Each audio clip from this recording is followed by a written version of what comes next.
ایران کے جو نئے سپریم لیڈر ہیں ان کے بارے میں مختلف طرح کی افواہیں ہیں، اور پھر کوئی موروثیت کی بات کرتا ہے، کوئی کہتا ہے یہ بہت امیر ہیں، کچھ سٹوریز ایسی بھی چل رہی ہیں، چیٹ جی پی ٹی بتاتا ہے کہ بہت ہی امیر ہیں۔ یہ کون ہیں؟ یہ کیسے لیڈر ثابت ہوں گے اور ان کی کیا ایکسپرٹیز ہے؟ میں ان کے بارے میں جاننا چاہ رہا ہوں۔ خامنئی صاحب کے 4 بیٹے ہیں، ان میں سے سید مجتبیٰ خامنئی صاحب کو ہی کیوں ہٹ کیا جاتا ہے اور باقی جو 3 ہیں ان کے اوپر گفتگو کیوں نہیں ہوتی؟ اس کی مین وجہ میں آپ کو بتاتا ہوں۔ مجتبیٰ خامنئی صاحب کے دوسرے فرزند ہیں۔ 1969 میں ان کی پیدائش ہے مشہد کے اندر۔ پھر انہوں نے تہران میں ریلیجیس اسٹڈیز اسٹارٹ کی۔ جب ایران عراق کا وار ہوا، at the end of 2 years, وہ 17 سال کے تھے جب انہوں نے پارٹیسپیٹ کیا اس جنگ میں، اور 17 سال کی ایج میں سے ہی یہ ان کا جو مزاحمتی کاروائی ہے یہ ان کے مائنڈ سیٹ بنتی آ رہی جا رہی ہے۔ ٹھیک ہے۔ تو دوسری جو بات ہے ان کے حوالے سے، یہ 1997 میں شہیدہ زہرا حداد عادل سے شادی کی، جو 28 فروری میں سپریم لیڈر صاحب کے ساتھ شہید ہو گئے۔ یہ جو آپ کو تصویریں نظر آ رہی ہیں ان کے ڈفرینٹ موضوعات کے اوپر، یہ آلموسٹ 99% فیک ویڈیوز اینڈ تصاویر ہیں۔ بہت ہی انٹیلیجنٹ بیس پہ یہ بہت ہی ہوشیار اور محتاط انسان ہے، اس لیے ان کی کوئی فرزند اگر ہوتا بھی ہے، لوگوں کو ابھی تک یہ نہیں پتا کہ ان کے بچے ہیں۔ کوئی کہتا ہے 3 ہے، کوئی کہتا ہے 2 ہے، کوئی کہتے ہیں ہے ہی نہیں۔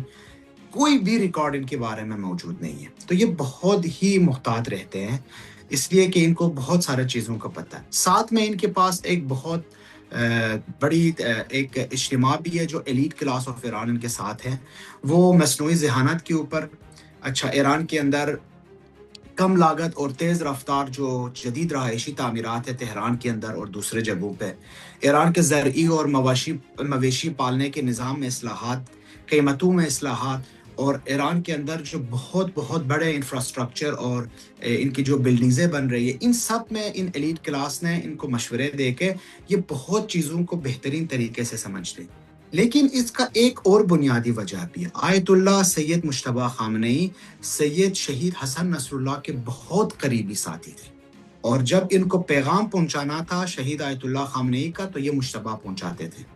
سردار قاسم سلیمانی جو قدس فورس کو لیڈ کرتے تھے، یہ ہمیشہ کہتے تھے کہ سید مجتبیٰ کی بات سنتے جائیں، یہ بہت ذہانت کے ساتھ چیزوں کو بہترین طریقے سے سمجھتے۔ تو ان کی جو کردار کشی کا سلسلہ ہے یہ آج کا نہیں ہے، یہ کئی سالوں سے ہو رہا ہے۔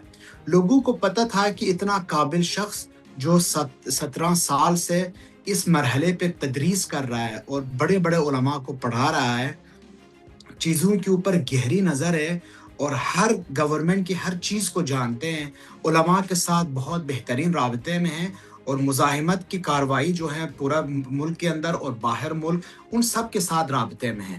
So he would be the best option for the next supreme leader۔ لیکن خامنئی صاحب نے کبھی بھی ان کا نام اناؤنس نہیں کیا، نہ ان کے ول میں یہ موجود تھا کہ آپ میرے بعد سپریم لیڈر ہوں گے۔ اگر موروثی ہوتا تو، اگر یہ جو موروثی کی بات ہوتی ہے، اگر ہوتی بھی ہے تو یہ جو فرزند بزرگ ہے سب سے بڑے بیٹے کو ملنا چاہیے، سیکنڈ کو نہیں ملنا چاہیے۔ تیسری جو بات ہے، یہاں پہ خبرگان کا جو مجلس ہے، کاؤنسل آف ایکسپرٹس، 88 ممبرز میں سے 90% مجتبیٰ کے فیور میں انہوں نے رائے دی ہے، اور سب کو یقین ہے مجتبیٰ جس طرح سوچتا ہے، جس طرح بولتا ہے، جس طرح وہ احتیاط سے کام لیتا ہے اور ایران کے بھلائی کے لیے سوچتا ہے، یہ بیسٹ ہے۔ چوتھی جو بات ہے، میں ایک دفعہ مجتبیٰ خامنئی صاحب سے کسی گیدرنگ میں ملا ہوں۔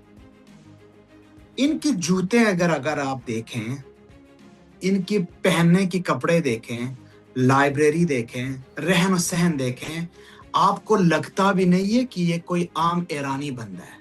ایرانی لوگ بہت سٹائل سے رہتے ہیں، ان میں نظافت ہے، یہ ظریف لوگ ہیں، نظیف لوگ ہیں۔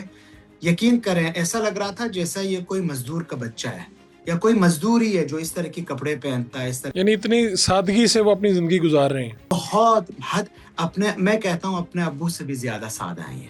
خامنئی صاحب بہت سادگی سے رہتے تھے، یہ اپنے ابو سے بھی زیادہ سادگی کے ساتھ رہتے۔ تو آپ کہہ رہے ہیں کہ یہ اتنے سمجھدار ہیں، اسی لیے ان کو نشانہ بنایا جا رہا ہے۔ بہت سی جگہوں پہ یہ بھی کہا جا رہا ہے کہ ان کی تو اتنے ملکوں میں بے تحاشا دولت ہے، یہ ہے وہ ہے، اس طرح کی باتیں بھی. اور خود دیکھیں نا اب چیٹ جی پی ٹی اور جو باقی جو اس طرح کے جہاں سے آپ انفارمیشن لیتے ہیں وہاں پر سب پہ تو بدقسمتی سے ویسٹ اور امریکہ جو ہے اس کی وہاں پر آپ کو نظر آتا ہے ہر جگہ پہ انفارمیشن بھی.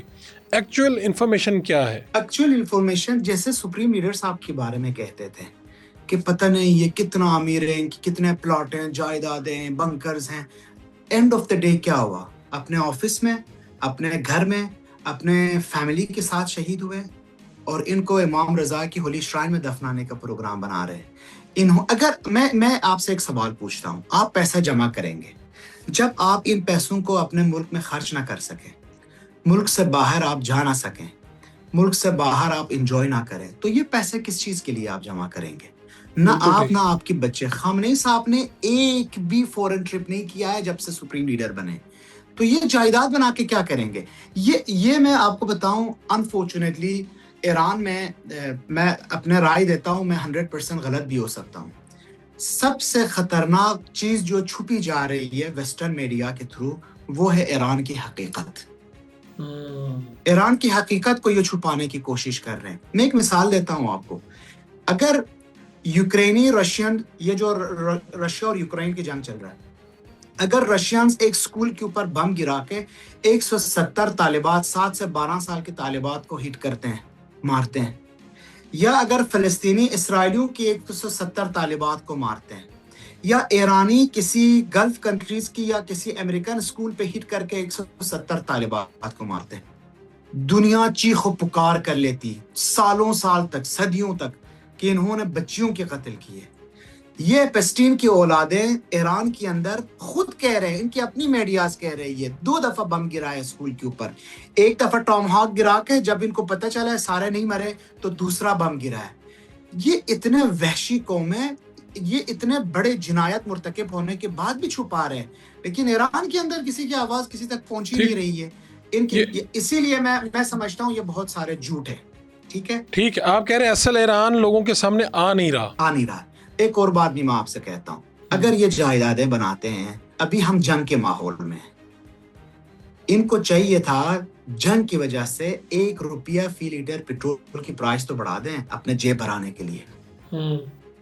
ان کو چاہیے تھا روٹی کی پرائس تو بڑھائیں، ان کو چاہیے تھا ٹیکسی کے فیئرز بڑھائیں، گاڑی کی قیمتوں میں اضافہ کریں، گھروں کی قیمتوں، یار کسی نہ کسی چیز پہ اضافہ کریں اور ہمیں پتہ چلے کہ یہ ہمارے پیسہ ہی خرچ کر رہے ہیں.